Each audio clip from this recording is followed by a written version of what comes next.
আজকে আপনার ধরে একজন সার্জারি ডক্টরের লগে পরিচয় করাইয়া দিব। তো স্যার হইলা সৌরদীপ সরকার। স্যার আমরা এখানেও সপ্তাহে একদিন আই। আপনারা শুনলে হয়তো অবাক হইবা। আমার ক্ষেত্রে এই ঘটনাটা ঘটেছে বিশেষ করিয়ারি।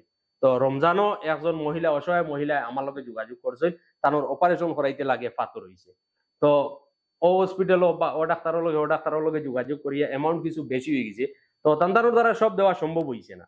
তখন আমি স্যারের লগে যোগাযোগ করছি। স্যার যেহেতু আমরা এখানে আইন, আমার জাহাঙ্গীরের লগে সম্পর্ক বা আমরার লগে একটা সম্পর্ক। স্যারের লগে যোগাযোগ করছে, ওই স্যার কিছু পয়সা কম, যদি না আপনি কাইন্ডলি ওটা করিয়ে দিতা। তখন স্যারে আমার কইছে নিতা কিতা মাত তুমি তাই লইয়াও। তখন আমি এবং জাহাঙ্গীরে আমরা ও পেশেন্ট লইয়া গেছি আমরা শিলচর।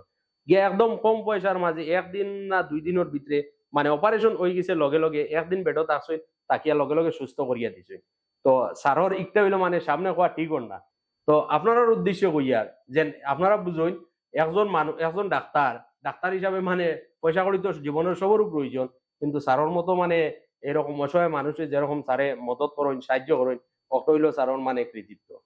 তো স্যার মানে আমার একটা আবদার আরে বা আমার কিতা মানে বেসিক্যালি আমার আর ইয়ং জেনারেশন যারা আছে সবরও মানে আমি দেখছি ওসব হইছে। ওই কিতা পুরা দিন বালা মানে খানে খাইলাম, কোনো অসুবিধা নাই। রাত্রে ভাত খাইলাম, ভাত খাইয়ে ঘুমাইলাম। সকালে ঘুম থেকে উঠবার আগে বুঝা যায় পেট ফাঁপি গেছে। এটা খেনে যায়। এটা একটা খুব কমন প্রশ্ন আমরা শুনিয়া থাকি এটা। আমরা অঞ্চলে বহুত মানুষে বলতে থাকে যে খাওয়া দাওয়ার পরে অনেক সময় খালি পেটেও শোনা যায় যে পেটটা ভারী ভারী লাগে, কিছু খাইতে ইচ্ছা করে না, যেটা হয়তো বহুত মানুষের কোন যে আমার গ্যাস হইছে। এটা একটা কমন প্রশ্ন শুনতে পাই। তো এই জিনিসটা হওয়ার কারণ হইছে গিয়া আমরা ডাক্তারি ভাষায় যেটা আমরা কই আমরা লাইফস্টাইলের প্রবলেম। অর্থাৎ কিতা আমরা জীবনশৈলীর অসুবিধা। আমরা কতখান খাইয়ার, কিতা খাইয়ার, কোন সময় খাইয়ার আর কেমনে কেমনে খাইয়ার এটার উপরে ডিপেন্ড করে। কতখান খাইয়ার মানে কিতা আমরা একটা হ্যাবিট থাকে নর্মালি মানুষের যে আমরা দিনে ২ বার খাইলিমু, বেশি বেশি করিয়া খাইলিমু, তারপর বাকিটা টাইম একদম পুরা খালি পেট থাকলো এবং এইভাবেই চললো।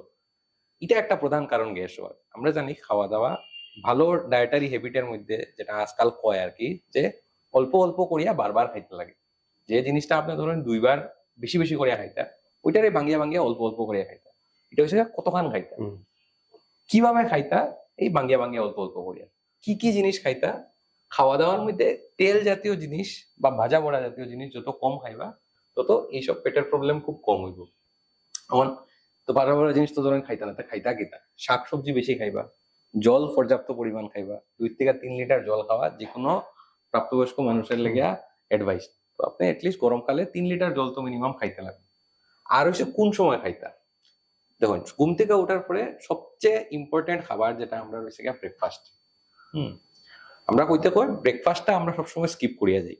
করিয়া দেখা যায় যে মানুষের ফার্স্ট মিল হয়ে যায় গিয়া দুপুর ১২টা বা ১টার সময়। বিশেষ করিয়া যারা কাজে বাইর হই তারা সকালের খাবারটা একদমই স্কিপ করিলেন, বড় জোর একটা দুধ চা খাইয়া বাইরে গেলা, আর তারপরে দুপুর ১টার সময় খাইলা, তারপরে রাত্রে একবার ঘুমানির আগে ১২টা ১টার সময় খাইলা বা ১১টা ১২টার সময় খাইলা, যেটা পুরাটাই একটা খারাপ খানির হ্যাবিট। এটাতে পাল্টাইতে লাগবে। সকালে উঠে দুধ চা খাওয়াটা মোটেও বালা জিনিস না। খাইতে পারবেন, লাল চা খাওয়াটা বেটার, কিন্তু সকালের খাবারটা খুব ইম্পর্টেন্ট। সকালে আপনি কি কি জিনিস খাইবা, আজকাল যে হেলদি ডায়েটের হ্যাবিটটা আইছে এর মধ্যে ওটস আমরা খুব বেশি প্রমোট করি। এছাড়াও আপনি যদি সকালবেলা রুটি বা ভাত খাইন, ওইটাও খাওয়া যায়, বাট অল্প পরিমাণে খাইবা। দুপুরের মিলটা আপনার খুব বেশি বড় না হইলেই ভালো। যদি ভাত খাইন আপনি অল্প খাইতে পারেন বা একটা কি ২টা রুটি হয়তো খাইলা, এবং রাত্রের যে খাবারটা থাকবো ওইটা হালকা হইতো, এর আগে হইতো। রাত্রের খাবারটা রাত্র ১১টা ১২টায় না খাইয়া চেষ্টা করবা এটারে ৮টা ৯টার দিকে খাওয়া। আর পর্যাপ্ত পরিমাণ ঘুম হইতো, early to bed early to rise, আগে ঘুমাইবা আগে ঘুম থেকে উঠবা, যেটা আগের কালের মানুষের কইতো না যে সকালবেলা তাড়াতাড়ি উঠে যাও। ওই হ্যাবিটটারে কাল্টিভেট করলে এইসব গ্যাসের সমস্যা দেখবো অনেক কম হবে। এটা মানে একটা সমাধান পাইছেন, যেটা মানে গ্যাসের সমস্যা। এখন স্যার আরেকটা জিনিস মানে আগে ছোট থাকতে আমরা শুনতাম যে সিনিয়র যারা আছেন, মনে করেন কিছু আমার বাপ দাদা এরার এইজর যারা, তারা শুনতাম যে পেটও পাথর হয়েছে। কিন্তু স্যার এখন মানে কয়েক বছর থাকি আর দেখা যায় ছোট ছোট বাচ্চারা, এমনকি আমার এইজরও মানে যারা ছেলেরা আছেন, তারার পেটও পাথর হয়ে যায়। এই পাথরটা মানে হইতো না, মানে কিতা করলে পাথরটা হইতো না, কোনো সমাধান আছে? দেখুন, যে যে কারণে পেটে গ্যাস বা পেটের সমস্যা হয়, কিছুটা ওইসব কারণে পেটের ভিতরে পাথরও হয়। এখন পাথর বলতে আমরা যেটা খুব কমন যেটা শুনি আর কি, এটা হচ্ছে পিত্তের পাথর। এই পিত্তস্থলের পাথরটা মেনলি আমরা খাওয়া দাওয়ার অনিয়ম থেকেও হয়। যেমন খুব বেশি ভারী তৈলাক্ত জিনিস খাওয়া হুম। দীর্ঘদিন ধরিয়া একটা, আর দ্বিতীয় জিনিস হচ্ছে খালি পেট থাকা। তো দুটোটাই মানে পিঠের মধ্যে পাথর করতে পারে। তখন হয়ে গেলে তো তখন অপারেশন ছাড়া কোনো উপায় নাই, কিন্তু না হওয়ার অনেক উপায় আছে। হুম। এই যে উপায়টি আমি কইছি আপনারে, যে গ্যাস কিভাবে মানে প্রিভেন্ট করা যায়, পেটের সমস্যা কিভাবে প্রিভেন্ট করা যায়, সেম জিনিসটি যদি আপনি ফলো করিয়া যান, আপনার পেটে দেখবা মানে পাথরও হইতো না।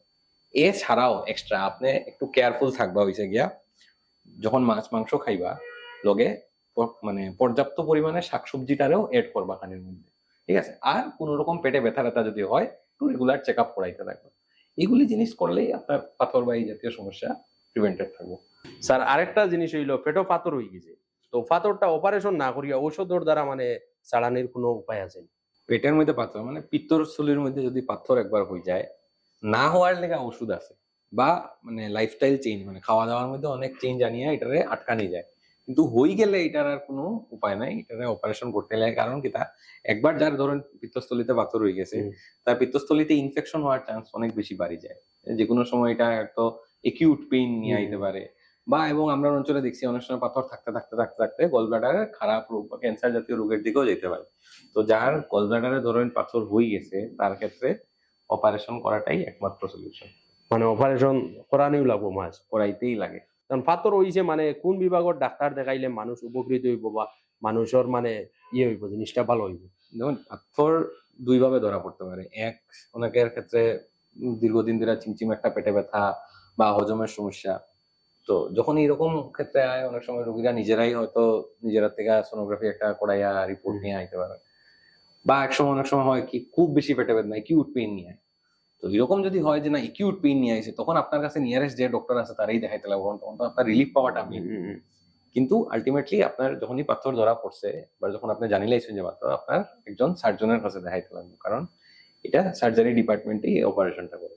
আপনি স্যার মানে অপারেশন করেননি এইগুলা? আমরা সার্জারি ডিপার্টমেন্টে পেটের পাথর বা অ্যাপেন্ডিক্স বা পেটের হার্নিয়া এই টাইপের সমস্যাগুলো আমরা অপারেশন। আপনার স্যার মানে এমনি কেমন দিন থেকে মানে এই বিভাগ আছেন আপনি?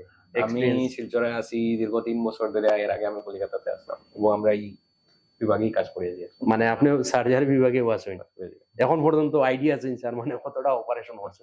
তো হাজারের উপরে হয়েছিল। হাজারের উপরে? মানে সবটি পাথর রিলেটেড? পাথর, হার্নিয়া, অ্যাপেন্ডিক্স।